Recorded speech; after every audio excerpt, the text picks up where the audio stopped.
Halo semuanya, selamat datang kembali di video analisa harian XAUUSD bersama Amandana, dan ini adalah analisa harian XAUUSD pada hari ini tanggal 1 April 2026 hari Rabu. Seperti biasa, jika kalian semua suka dengan videonya, jangan lupa like dulu videonya, subscribe bagi belum subscribe, hidupkan lonceng dan di-share ke yang lain. Oke. Ya, bagaimana selama perjalanan di bulan Maret kemarin ya? Dan seperti yang diinfokan juga kemarin, ternyata marketnya sangat luar biasa bullish kemarin ya.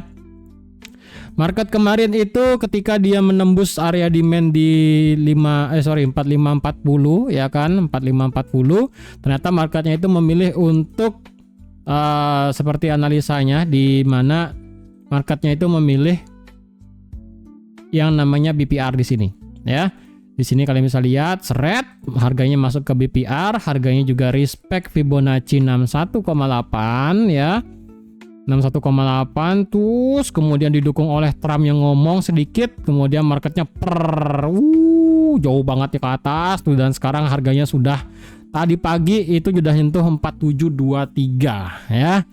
Sudah kena area ekstrim POI di sini, area bearish ekstrimnya, dan lagi dikit banget ini sudah masuk ke daerah daily fair value gap. Jadi saya disclaimer dulu di awal ya, hati-hati di sini bagi yang masih hold posisi buy dari bawah. Ya, ini sudah bukan area yang bagus lagi buat ambil posisi. Jadi yang ingin ambil posisi baru sebaiknya kalian itu dipikirnya berkali-kali lipat. Ya, mungkin kalian beranggapan bahwa oke, ini marketnya sudah mulai bullish lagi, marketnya akan potensi untuk bisa naik mungkin lebih tinggi sampai 4.800 dan sebagainya. Mungkin, ya kan, bisa sampai sana, tetapi kita juga perlu lihat market di sini, hati-hati. Ya, hati-hati di sini marketnya sudah memasuki yang sangat luar biasa ekstrim, area 4.700. Ya, area 4.700 ini sudah sangat luar biasa agak gila ya. Jadi hati-hati aja kalau marketnya ini kena 4.700, sekarang ini udah kena ya kan, tiba-tiba nanti drop lumayan sejauh 500-800 pip. Kayak teori yang dimana setiap $100 marketnya terjadi profit taking sedikit, ya bisa jadi ya kan. Jadi sekali lagi ini bukan area yang bagus lagi untuk di buy. Jadi yang masih berpandangan untuk ambil posisi buy sebaiknya tahan dulu. Lebih baik kalau mau adalah libur sampai di NFP hari Jumat. Kalau mau ya. Kalau mau ambil posisi buy baru, lebih baik kepastiannya adalah nanti NFP dari Jumat. Kalau ada yang ingin ambil posisi sell, ini belum saatnya. Ya. Jadi ini adalah bisa dibilang area di mana buy sudah tidak sebagus hari Senin dan hari Selasa kemarin, dan nge-sell ini belum terlihat alasannya. Belum kelihatan, cuman sudah mulai buyer di sini sudah, memang buyer masih mendominasi, hanya saja sekali lagi ini area sudah tidak bagus untuk melakukan open posisi buy lagi. Ya, jadi harap yang punya buy dari bawah, entah itu 4540, mungkin bisa direalisasikan aja. Ini sudah 4700 ya kan, sudah dapat lumayan tuh ya, sudah dapat 1000 pip dari 4,5 atau enggak dari sini ya kan. Dari yang hold kemarin malam itu sudah pasti 1000 pip sendiri. Jadi sebaiknya dipikir-pikir ya, ini sudah area yang tidak pengen banget saya trade. Jujur saya tidak ada posisi baru lagi, sudah tidak ada posisi yang mengambang kecuali cuman satu posisi swing yang ada di atas di situ ya, di 5200. Oke, kalau kayak begitu sekarang bagaimana, karena ini adalah awal bulan April 2026 dan ini juga adalah tanggal 1 ya, yang dimana ini adalah hari April Fool's Day. Jadi jangan sampai kalian tertipu dengan kejadian di hari Senin sekarang ya. Jadi kalau kita lihat ya, ini pergerakan XAUUSD-nya cukup ekstrim, dan kalau kita lihat juga dulu ya untuk masalah kuartal. Oke, kita lihat selama kuartal Januari 2026 bulan bukan Januari, kuartal 1 tahun 2026, market di sini itu memiliki sentimen yang positif ya. Di sini kalau dilihat adalah kenaikannya total dari pembukaan Januari sampai penutupan kemarin itu adalah sejauh 8%, dan naiknya itu hampir 4.700 di atas ya, which is good. Berarti selama bulan Januari Februari dan Maret, yaitu kuartal 1 2026, sampul depannya adalah bagus banget. Ya, sampul depannya bagus banget. Walaupun kalian bisa lihat sendiri, rejection atas di sini lumayan ekstrim. Ya. Jadi ini hati-hati, jangan sampai kalian itu terkecoh ya. Dan kalau dilihat juga dari segi monthly-nya di sini, marketnya itu kalau dilihat dia mengengulf body ya, dia mengengulf body yang ada di bulan Februari kemarin ya. Di bulan Februari marketnya di sini sudah diengulf sama bulan Maret. Jadi kalau dilihat di sini tendensi bearishnya mulai kerasa. Jadi ya, ini kalau boleh saya infokan juga, memasuki kuartal 2 biasanya adalah pergerakan gold itu cenderung sideways ke bearish. Ya, sideways ke bearish, bukan sideways yang ke bullish. Menurut saya sih enggak, ini sideways ke bullish. Jadi kalau dilihat selama kuartal kedua ya, yang dimana kuartal kedua itu kan start dari bulan April ya. Di sini kalau dilihat April, Mei, Juni ya, ini memang dia kelihatannya naik, tapi secara histori kan kita ngelihat ini marketnya baru break di bulan Maret ya kan. Maret ya baru all time high di Maret 2024, akhirnya April masih naik tapi ketekan turun, Mei naik ketekan turun. Jadi selama 2 bulan sampai di Juni ya, selama kuartal 2 itu dominasi market ditekan turun itu ada.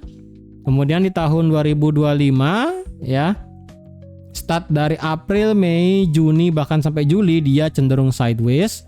Kemudian di tahun 2023, let's say kita lihat tahun 2023 ya, sama juga di sini April, Mei, Juni sideways cenderung bearish. Kemudian di tahun 2022 ini adalah April, Mei, Juni pure bearish ya selama 3 bulan. Kemudian 2021 ini April, mana di April? Loh kok hilang? Bentar, ini bulan Mei, ini April. Oh ya, ini ya.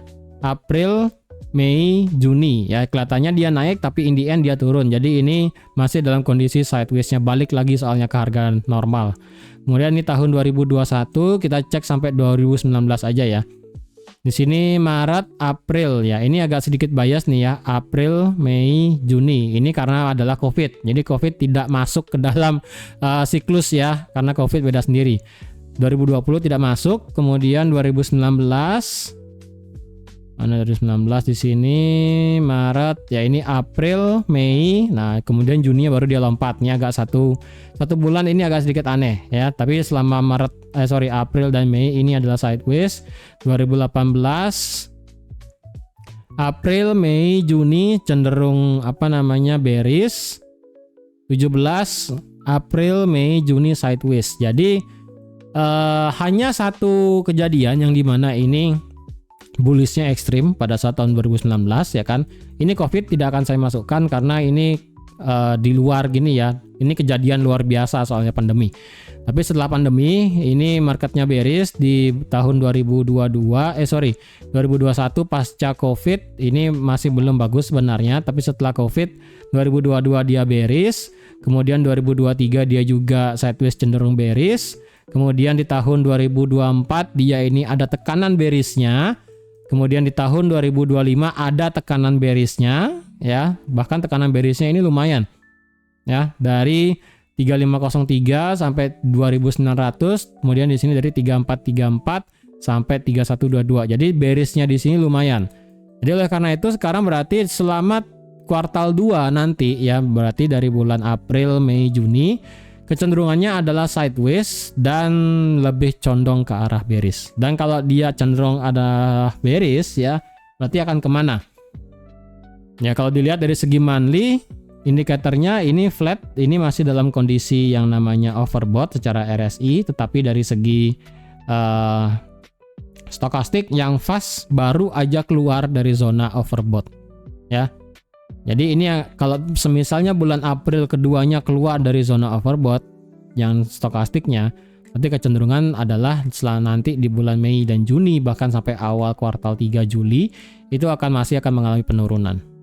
Itu sih. Oke. Ingat ini adalah dari segi monthly di di Maret 2026 adalah satu-satunya bearish candle dengan body yang sangat besar semenjak body yang di-engulf semenjak September 2023. Ya, ini nggak saya masukkan November 2024 karena ini bodinya masih lebih besar ya kan, yang hijau daripada yang merah. Tapi ini Maret 2026 adalah satu-satunya candle bearish dengan yang sangat besar. Jadi momentum Maret sebenarnya adalah bearish. Tapi secara kuartal 1 ini bagus ya kan, beda cerita. Oke, sekarang kita ke daily. Gimana? Apakah kita mulai bersiap untuk ambil posisi swing atau mungkin kita bersiap untuk mengambil sesuatu ya kan?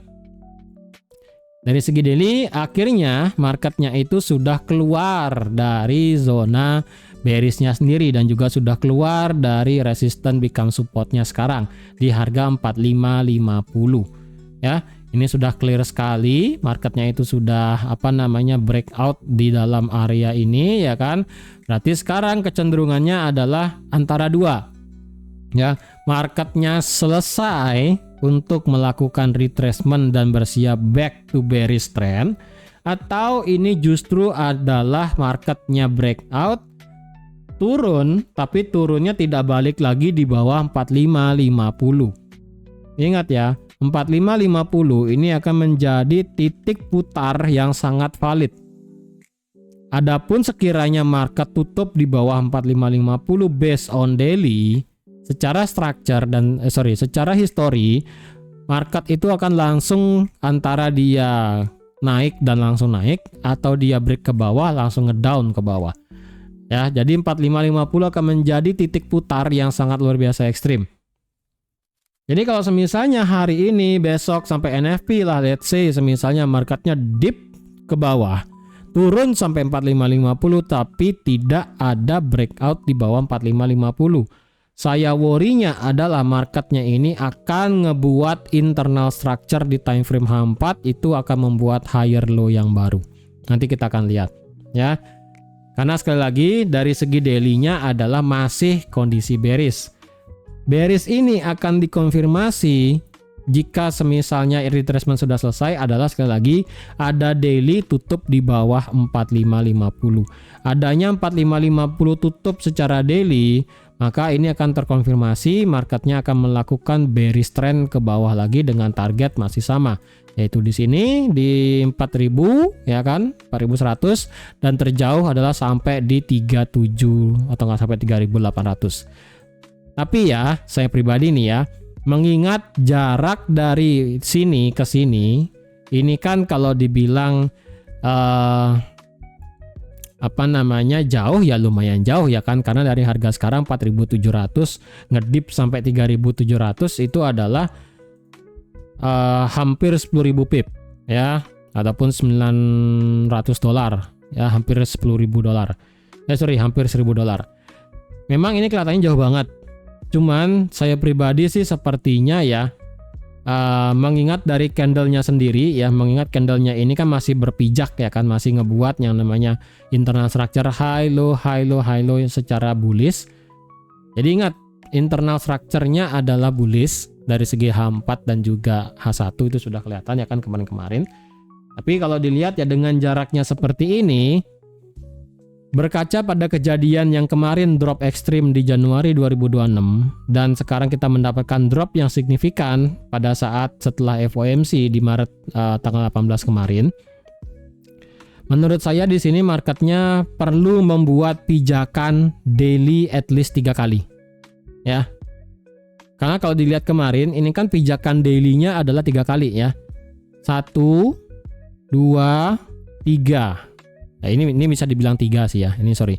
1 pijakan support, 2 pijakan support, 3 pijakan support. Ketika dia ngebuat high baru, dia break ke bawah. Nah, secara histori dia ini ngebuat 3 low yang baru ya kan di sini. Kalau kita cocok logikan dengan kejadian di sini ya kan, ini kan dropnya juga lumayan ya kan. Let's say lah kita ngambil dari pertama kali drop di 5.200 ya kan. Ini kan drop sideways sebelum FOMC, setelah FOMC ke bawah ya kan. Nah, kalau jika kita mencocok logikan dengan area di sini ya, perlu 3 ada perlu ada 3 higher low internal structure daily ya. Berarti kemungkinannya gimana? Kemungkinannya adalah marketnya condong akan naik lumayan tinggi untuk mendapatkan retracement mungkin 61,8. Ingat ya, based on Fibo ditarik dari sini ke sini. 61,8-nya ada di 4.900. Tapi kita perlu lihat dulu ini bearish fair value gap-nya apakah bisa dihancurkan atau tidak. Ya. Tapi ini hanya cocok logi ya kan, tapi kalau marketnya memilih untuk tadi ya kan break di bawah 4550 sih ya udah bubar itu marketnya ya kan. Karena sekali lagi dari segi daily itu baru ngebuat satu pijakan support ya. Dari sini dia ngebuatnya high, low, high. Simpel banget kalau ngelihatnya ya kan. Dari segi line chart juga agak kelihatan di sini ya. Ini dia ngebuat high, low, high.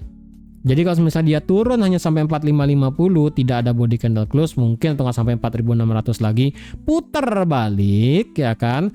Berarti ini kemungkinan marketnya akan ngebuat 2 pijakan higher low internal structure-nya. Jadi kayak di sini ya kan, high low lagi, tapi gagal untuk ngebreak low terakhir di sini ya kan, akhirnya dia ngebuat high lebih tinggi. Ya. Jadi semakin tinggi retracement-nya, jatuhnya nanti akan juga semakin dalam. Oke, sama kayak di sini. Semakin tinggi retracement-nya ya kan, wow ini tinggi banget retracement-nya ya kan, maka semakin dalam penurunannya. Gitu. Saya sih pribadi kalau ditanya, saya lebih prefer kemana? Saya lebih prefer marketnya retrace cukup dalam. Jadi dengan demikian akan ada swing lagi yang masih mantap ya, karena sekali lagi structure daily tidak berubah soalnya ya. Itu dari segi daily, sekarang marketnya sedang bersiap untuk mengambil daily fair value gap di sini. Indikator mengatakan stokastik dan RSI masih sama kayak kemarin, yang dimana ini stokastiknya 4137 masih dalam berusaha untuk ngetes di 50, sedangkan dari segi RSI-nya dia ini sedang ngetes juga mau ke OTW 50 ya, 46. Jadi ini sedang berusaha ngetes 50 sebagai angka pivotnya untuk dari segi RSI dan juga stokastik. Itu dari segi daily tetap tidak berubah. Internal structure H4, ingat ya, internal structure H4 di sini. Sebentar, ini saya delete dulu ya, karena ini sudah saya delete aja lah ya, saya ulang. Delete. Ini daily ya, sekali lagi 4550 itu daily, bukan H4. Oke, H4 sekali lagi adalah marketnya itu, bentar nih saya delete deh, nggak pusing ya. H4 internalnya adalah high low high. Oke, simple as that ya. Jika marketnya memilih untuk bullish, maka ini marketnya wajib ada body candle close di atas yang namanya 4735. Kalau ada body candle close di atas 4735 dan ditambah ada body candle close secara daily di atas 4735, maka marketnya akan mengalami retracement cukup tinggi ke atas. Ya, akan cukup tinggi ke atas. Dan untuk masalah terjadinya change of character ya udah di sini ya. Apapun penurunan di bawah nanti 4351 akan terkonfirmasi marketnya akan back to bearish structure. Oke, ini H4 tentu aja masih bullish. Indikator mengatakan H4 stokastik sudah masuk ke dalam zona overbought kemarin malam ya kan. Kemudian dari segi RSI-nya ini masih belum kelihatan masuk ke dalam zona overbought-nya. Itu doang sih ya, ini masih belum kelihatan ini sebenarnya dari segi RSI-nya. Sudah mulai bagus atau belum ini masih belum kelihatan. Oke. Stokastiknya doang ini sudah cepat, tapi dari segi RSI-nya belum. Nah, dari segi time frame H4 kita tidak mendapatkan fair value gap-nya kecuali fair value gap terakhir yang ada di sini. Ingat ya, ini sekarang marketnya sedang berada di dalam order block bearish-nya. Oke. Adapun adanya reject nanti ke bawah berdasarkan H4, ya kemungkinan itu hanyalah sebatas retracement as long as itu change of character di sini di 4351 nggak lewat. Jadi apapun penurunannya akibat dari area order block di sini akan dianggap masih sebagai retracement ke bawah untuk bisa lanjut naik lagi. Oke. H4 kalau kita lihat berarti adalah mendapatkan satu area support become resistant ya, yang ada bukan support become resistant. Resistance become support yang ada kisaran harga 4.600. Berapa dikit saya kasih ya? 4610 ya, coba ya. Ini angkanya nggak begitu bagus sebenarnya. Mungkin agak ke bawah ya. Agak ke bawah dikit lah ya. 4605, 4606.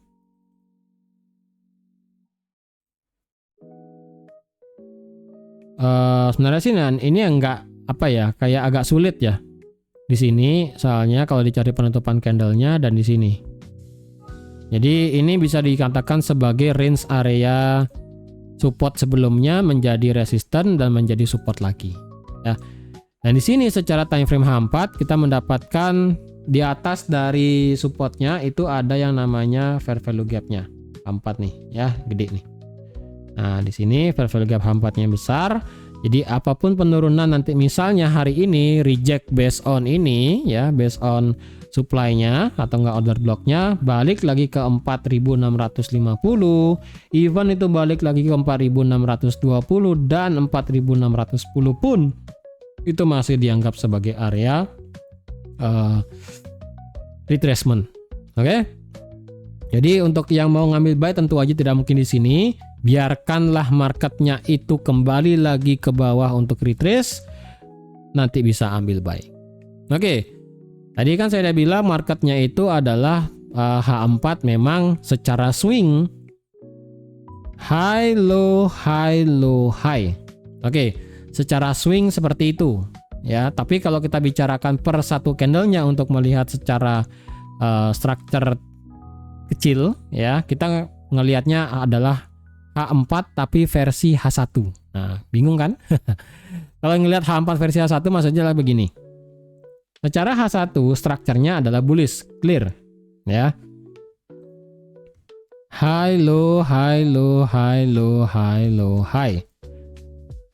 Major structure H1 itu adalah internal strukturnya H1 per satu candlenya.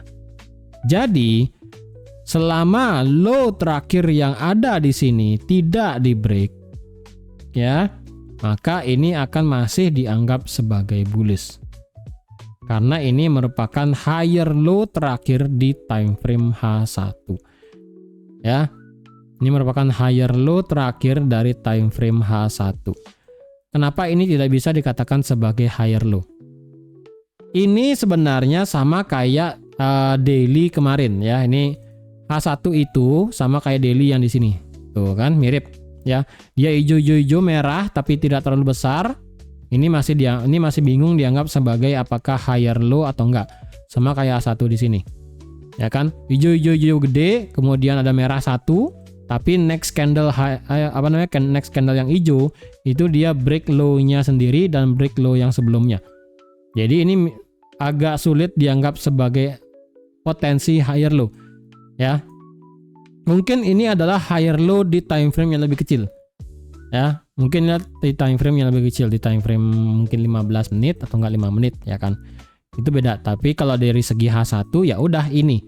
Selama ini tidak di break ya, selama ini tidak di break low yang kemarin malam di 4530, market akan masih dianggap sebagai bullish.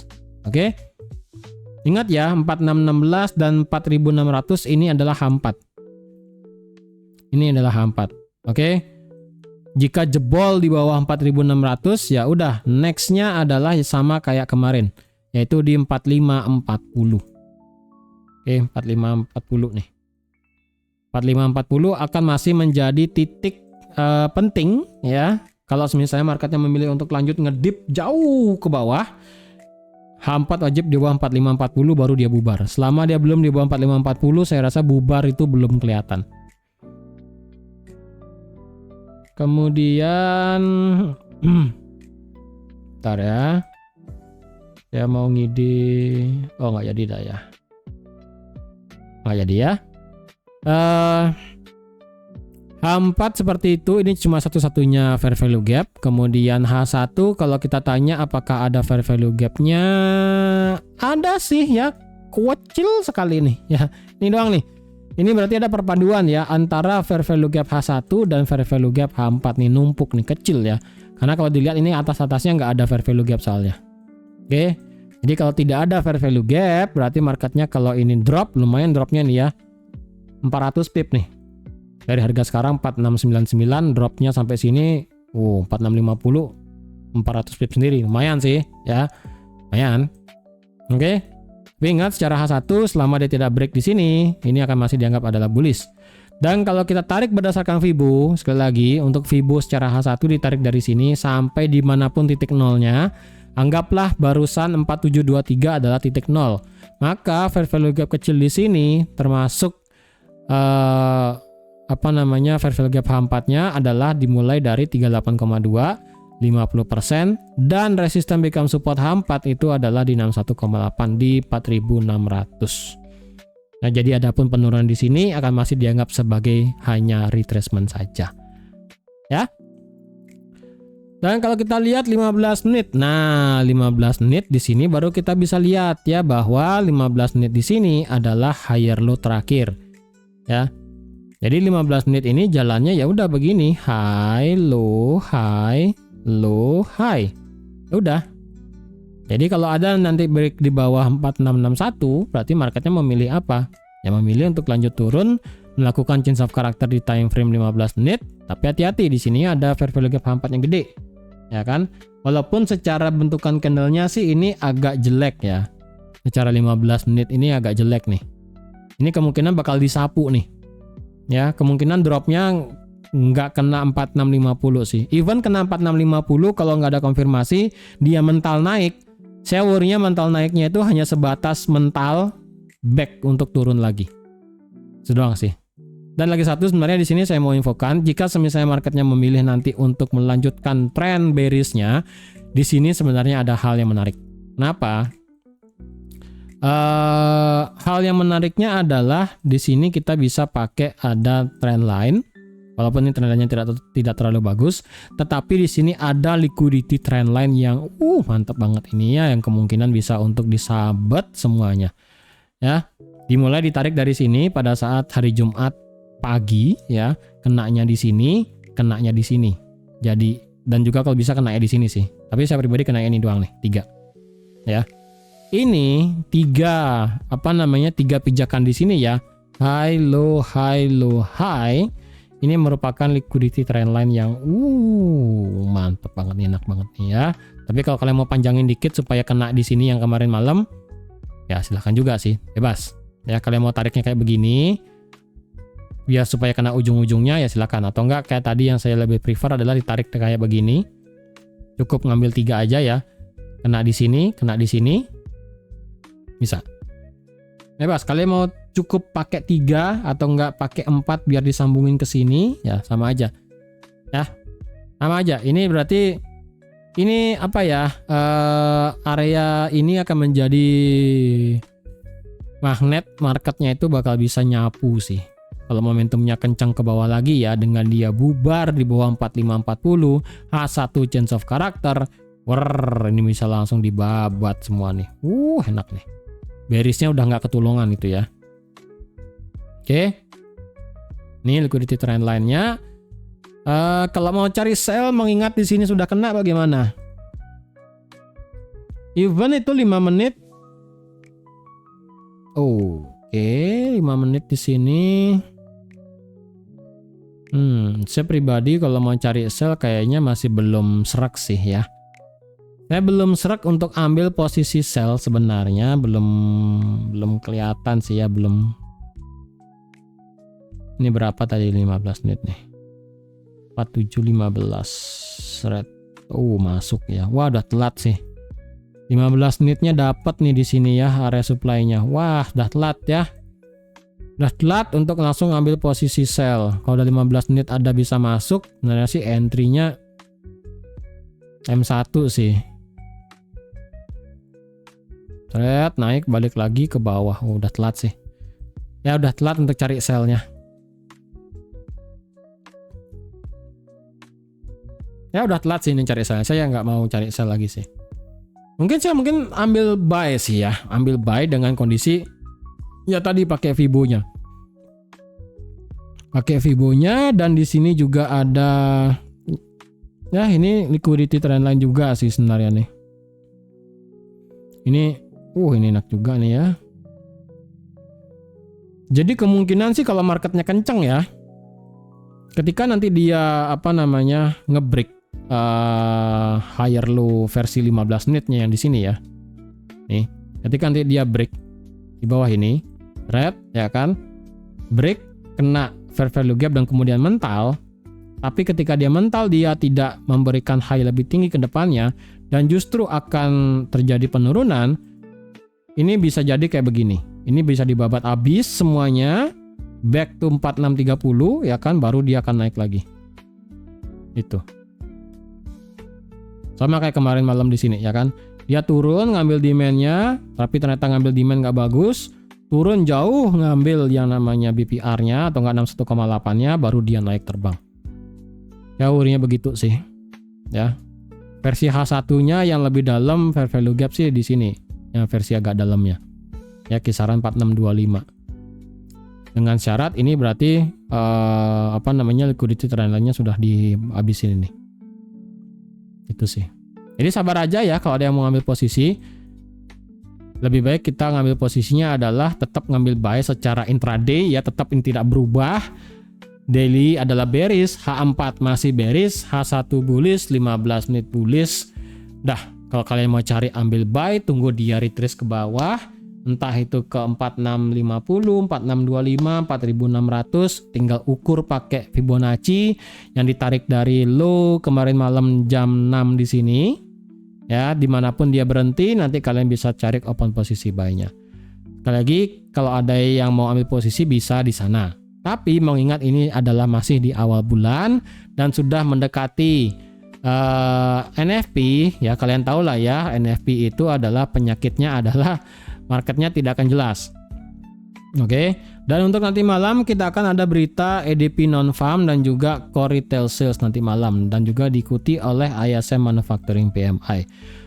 Untuk EDP non-farm di sini diperkirakan akan turun dari 63 ke 41, kemudian retail sales-nya kemungkinan akan naik, dan terakhir ISM manufacturing PMI diperkirakan akan flat.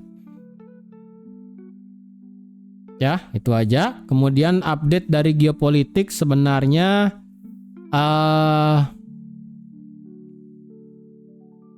agak sedikit memanas lagi ya, karena kemarin malam itu mana dia ya?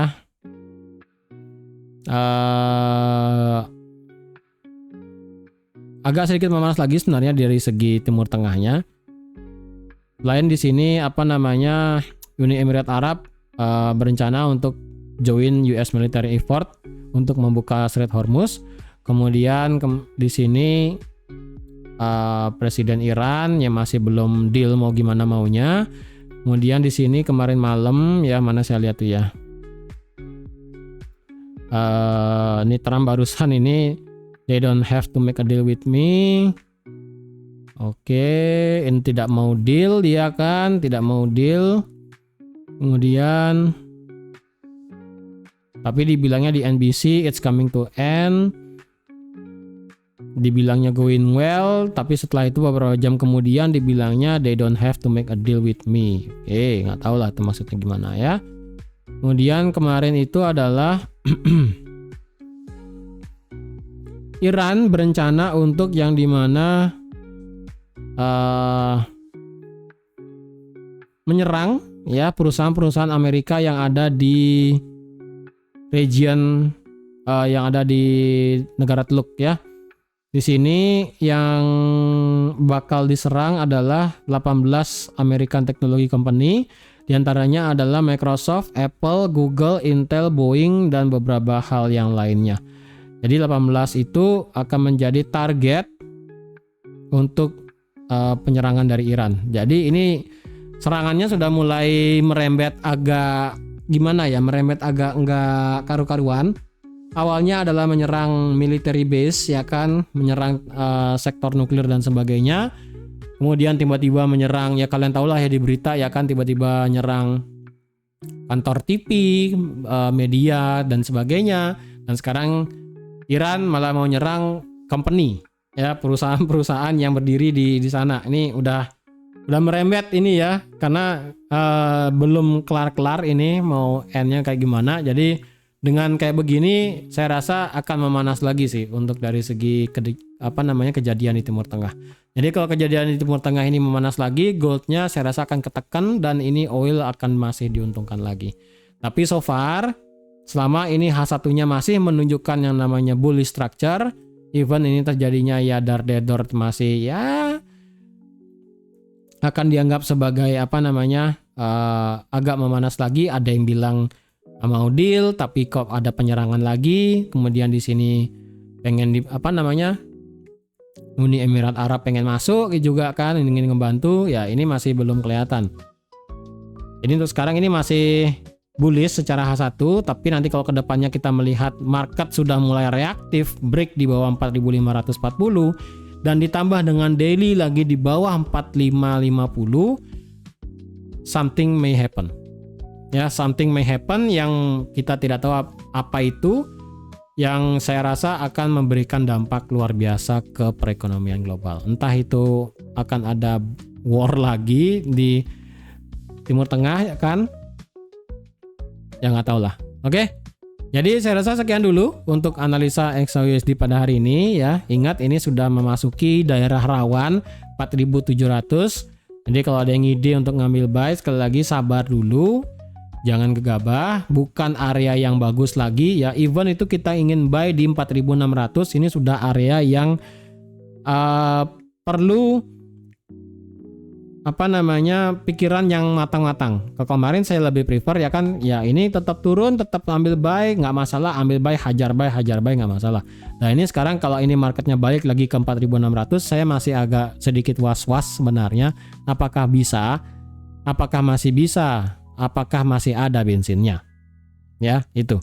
Saya masih agak was-was. Jadi kalau mau cari aman, silahkan libur sampai NFP. Tapi kalau mau scalping aja tipis-tipis, ya silakan, nggak masalah. Selama strukturnya masih jelas.